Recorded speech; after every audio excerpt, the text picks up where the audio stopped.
Nouveau dépistage personnalisé du cancer du sein. De quoi s'agit-il exactement?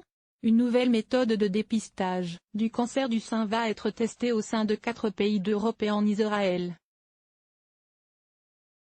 Conditions de participation, départements concernés en France, détails du protocole. C'est une nouveauté importante dans le dépistage du cancer du sein, alors qu'Octobre Rose approche à grands pas.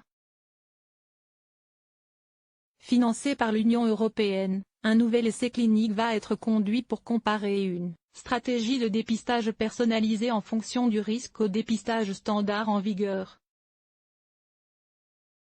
L'essai va être mené auprès de 85 000 femmes volontaires âgées de 40 à 70 ans et recrutées dans 5 pays comme suit: 10 000 en Belgique, 20 000 en France, 15 000 en Israël, 30 000 en Italie et 10 000 au Royaume-Uni. Les femmes participantes seront réparties au hasard au sein de 2 groupes, un groupe qui suivra le dépistage standard du cancer du sein en vigueur dans leur pays, une mammographie, tous les 2 ans en France. Un groupe qui fera partie du dépistage personnalisé, appelé MyPep pour My Personal Breast Screening en dépistage personnel de la poitrine. Ce dépistage personnalisé, basé sur le risque individuel de cancer du sein, comprendra un test salivaire pour identifier le risque génétique, et une visite de communication autour du risque estimé, où un calendrier de dépistage personnalisé sera remis à la patiente.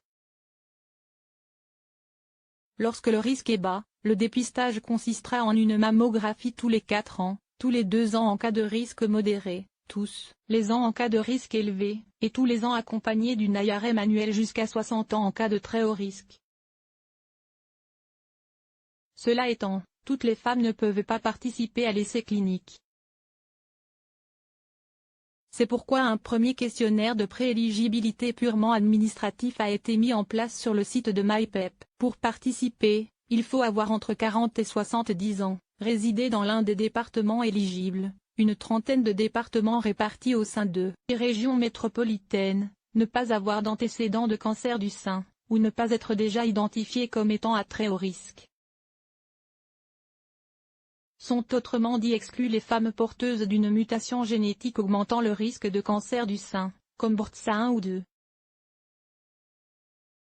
Il s'agit d'une question éthique, nous explique Adélaïde Brion, du réseau hospitalier Unicancé, membre du consortium MyPep. Si une femme a déjà un risque très élevé, il lui faut un dépistage plus fréquent que le dépistage standard. Or, on ne peut pas prendre le risque qu'elle soit affiliée par tirage au sort au groupe qui suivra le dépistage standard. En cas d'éligibilité après la réalisation du premier questionnaire sur le site, les femmes reçoivent le nom des médecins qu'elles peuvent consulter pour répondre ensuite à un questionnaire médical. Il s'agit de la visite d'inclusion dédiée, avant tirage au sort et répartition dans l'un des 2 groupes. L'essai clinique doit durer 6 ans et demi en tout, dont 2 ans et demi d'inclusion et 4 ans de suivi. Source: MyPep.